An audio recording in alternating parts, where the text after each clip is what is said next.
এতিয়া আমি কৰিম কুৱেশ্যন নাম্বাৰ 7.7 এটা অল এডিশ্যনত তোমাৰ 7.9 থাকিব ওকে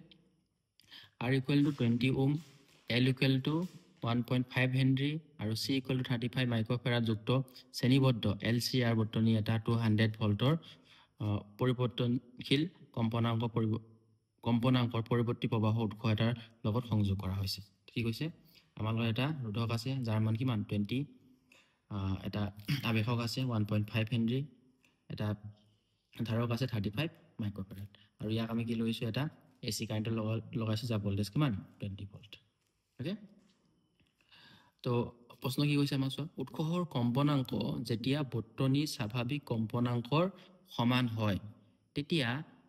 এটা সম্পূৰ্ণ চক্ৰৰ বাবে বৰ্তনীটোলৈ ৰূপান্তৰিত হোৱা গড় ক্ষমতা কিমান হ'ব তোমাক কি কৈছে উৎসৰ কম্পনাংক যেতিয়া বৰ্তনী স্বাভাৱিক কম্পনাংকৰ সমান হয় অৰ্থাৎ কাৰ কথা কৈছে যে বৰ্তনীটো আমাৰ কি হ'ব অনুনাদী অৱস্থা থাকিব ওকে তো এই যে আমাৰ কন্ডিশন এই কন্ডিশন কোনটো কন্ডিশন কৈছে ৰেজোনেন্স কন্ডিশনৰ কথা কৈছে ৰেজোনেন্স মানে যেটো আমি অনুনাদী অৱস্থা বুলি কওঁ ওকে সো গতিকে আমি কি বুলি ক'ব পাৰোঁ যে আমাৰ যদি বৰ্তনী থাকিব ই ক'ত থাকিব আমাৰ এটা ৰেজোনেন্স অৱস্থা থাকিব অনুনাদী অৱস্থা থাকিব এটো ইংলিছত কি বুলি কয় ৰেজোনেন্স কন্ডিশন ওকে তো এই অনুনাদী অৱস্থাত আমাৰ কাৰ মান ওলাব দিছে গড় ক্ষমতাৰ মান কিমান হ'ব মানে পাৱাৰ কিমান হ'ব সেই তাৰ মানটো আমাক ওলাব দিছে ওকে এতিয়া এটা বস্তু তোমালোকে লক্ষ্য কৰিবা অনুনাদী অৱস্থাত যদি আমি জানো যে আমাৰ জেডৰ মানটো কি হয় জেডৰ মান সদায় কাৰ সৈতে সমান হয় আৰৰ সৈতে সমান হয় কিয় কাৰণ অনুনাদী অৱস্থাত কি হয় আমাৰ x একচুয়ালি আমাৰ জেডৰ ফৰ্মুলাটো কি হয় জেডৰ ফৰ্মুলাটো হৈছে আমাৰ √r² plus xl minus xc whole square যেহেতু আমাৰ অনুনাদী অৱস্থাত কি হয় xl আৰু xc দুটা কি হৈ যায় সমান হৈ যায় তো জেডৰ মান কিমান হৈ যায় √r² বা জেডৰ ইকুৱেল আমি কি বুলি হ'ব পাৰো r বুলি ধৰিব পাৰো ওকে তো ইয়াত জেড টো কি হয় জেড টো হৈছে আমাৰ কি LCR সাৰ্কিটৰ আমাৰ মুঠ প্ৰতিৰোধ ওকে তো ইয়াত জেডৰ মানটো কিমান হয় অনুনাদী অৱস্থাত জেডৰ মানটো সদায় কাৰ সৈতে সমান হয় আৰৰ সৈতে সমান হয় মানে ইয়াত কিমান হ'ব 20 ওহম হ'ব ওকে তো আমাক কি ওলাব দিছে আমাক ক্ষমতাৰ মান ওলাব দিছে ওকে তো ক্ষমতাৰ মান কিমান হ'ব ক্ষমতা কি বুলি কয় পাৱাৰ বুলি কয় ওকে তো পাৱাৰ ফৰ্মুলা মই তোমাক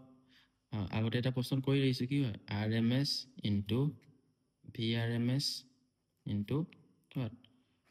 cos phi ওকে ইয়াৰ আৰু কেইটামান ফৰ্মুলা আছে আৰু এটা ফৰ্মুলা কি হয় একচুয়ালি এইটা ফৰ্মুলা তোমালোকে আগৰ চেপ্টাৰতে পাইছা পাৱাৰ এটা আছে কি পাৱাৰ ইকুৱেল টু v *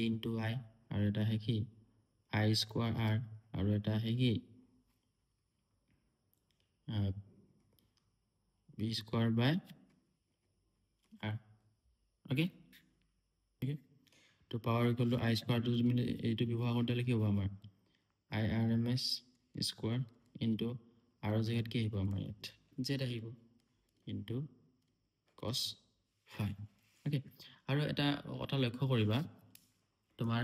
যেতিয়া আমাৰ বৰ্তনীটো কি হয় অনুনাদী অৱস্থা থাকে ওকে কোনো বৰ্তনী যদি অনুনাদী অৱস্থা থাকে তো তাৰ কাৰণে কি হয় phi মান কি হয় সদায় 0 ডিগ্ৰী হয় আৰু phi যদি 0 হয় তেতিয়াহলে cos phi মান কিমান আহিব তোমাৰ cos 0 কি হয় আমাৰ 1 ওকে এই বস্তুটো তুমি সদায় মনত ৰাখিবা ওকে তো এতিয়া যদি আমি পাৱাৰ উলিয়াও তুমি যিকোনো এটা ফৰ্মুলা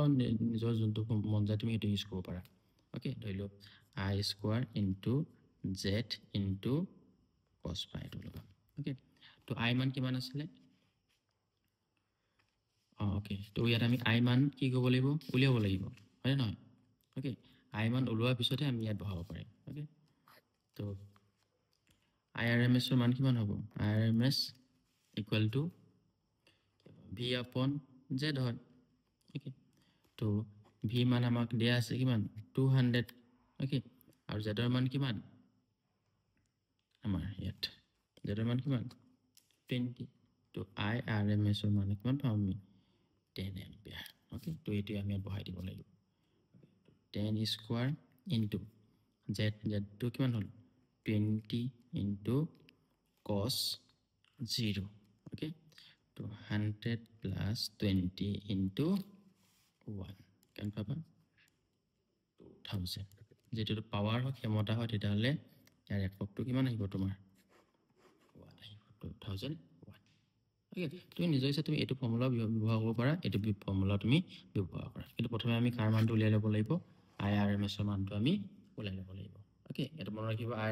আৰ এম এছ উলাবলৈ কি কৰিব লাগিব ভি ইনটু আৰ কিন্তু ইয়াত আমাৰ যেটো এটা এলচিআৰ সাৰ্কিট ওকে এলচিআৰ সাৰ্কিটৰ কি আহিব আমাৰ আৰ জায়গাত কি আহিব জেড আহিব হয় না নহয় তো জেড টো হয় কি জেড টো হৈছে আমাৰ মুঠ প্ৰতিৰোধ এলচিআৰ সাৰ্কিটৰ ওকে ঠিক আছে নিশ্চয় বুজি পাইছা